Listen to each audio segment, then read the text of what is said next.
was December the 20th, 1943, and in the freezing air high above Germany, Second Lieutenant Charles "Charlie" Brown struggled to keep his mortally damaged American bomber on course. Brown had been wounded in the shoulder, his tail gunner, Sergeant Hugh Eckenrode, was dead, and several other members of the crew were wounded, some severely. Their aircraft, B-17 Ye Olde Pub, had been hit twice by flak as it approached its target, a Focke-Wulf plant in the German city of Bremen, forcing the crew to shut down one of the engines and throttle back on another. This had left it lagging behind the main formation of aircraft from the 379th Bombardment Group, and groups of German fighters had closed in like sharks sensing blood in the water. Up to 15 fighters had attacked the bomber, and the whole tail section was shot to pieces. The nose cone was missing, the electrical, hydraulic, and oxygen systems were damaged, the radio was out, and the entrails of the crippled bomber flapped in the slipstream through gaping rents in the fuselage. But B-17s are tough old birds, and this one somehow kept on flying despite the damage.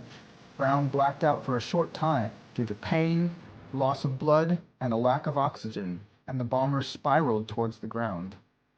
Brown came to and realized that the B-17 was only a few hundred feet above the ground.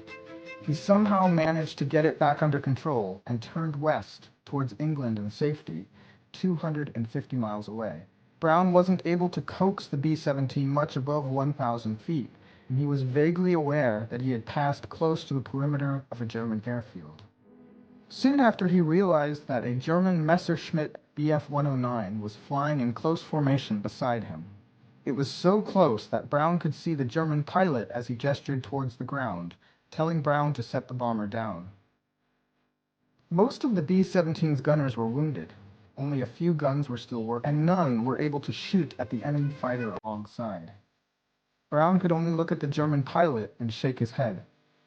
For a short time the Messerschmitt flew beside the bomber, then it slid away, above and behind.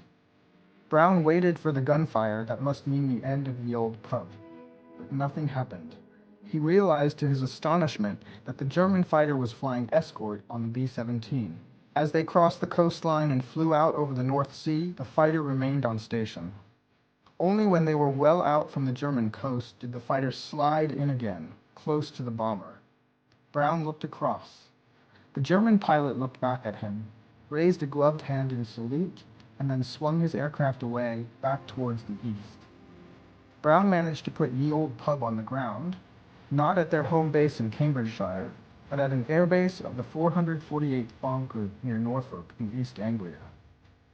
He and all his crew, other than the tail gunner, survived. At debriefing, Brown told his story about the German fighter, which escorted him. It was decided that this should be kept secret. The notion of an honorable German pilot choosing not to shoot down a damaged American bomber just didn't fit with the message that the USAAF wanted to give out. Charlie Brown survived the war, went home to go to college, and then rejoined the Air Force in 1949. He served until 1965, when he retired as a colonel. It wasn't until much later, in 1986, at a meeting of retired combat pilots called Gathering of the Eagles, that he first spoke about what had happened. The response was strong, though some questioned whether the whole incident really happened.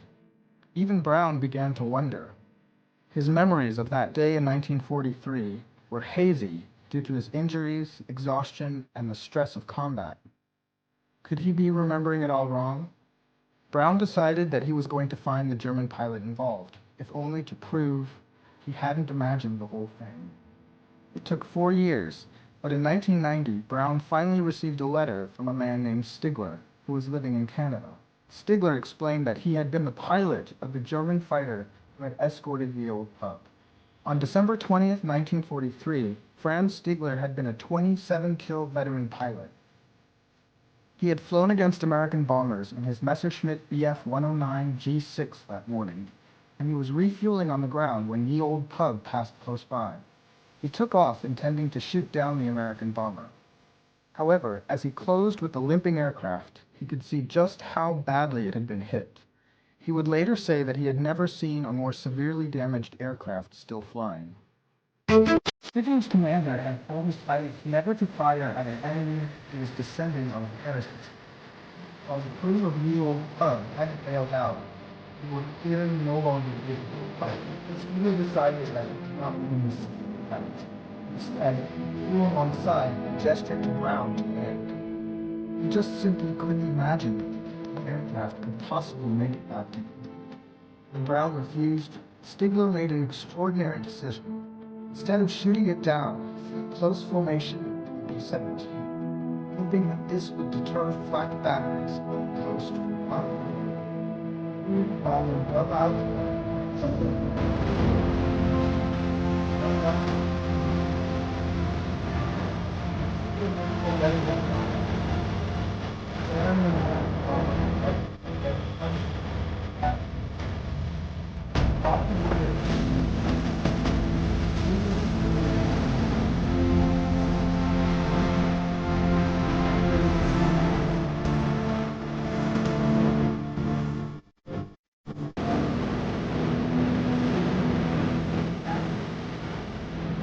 Franz Stigler and Charlie Brown were astonished to discover that they had been living less than 200 miles apart for much of the time since the war. Stigler had settled in Vancouver, British Columbia, while Brown was in Seattle, Washington.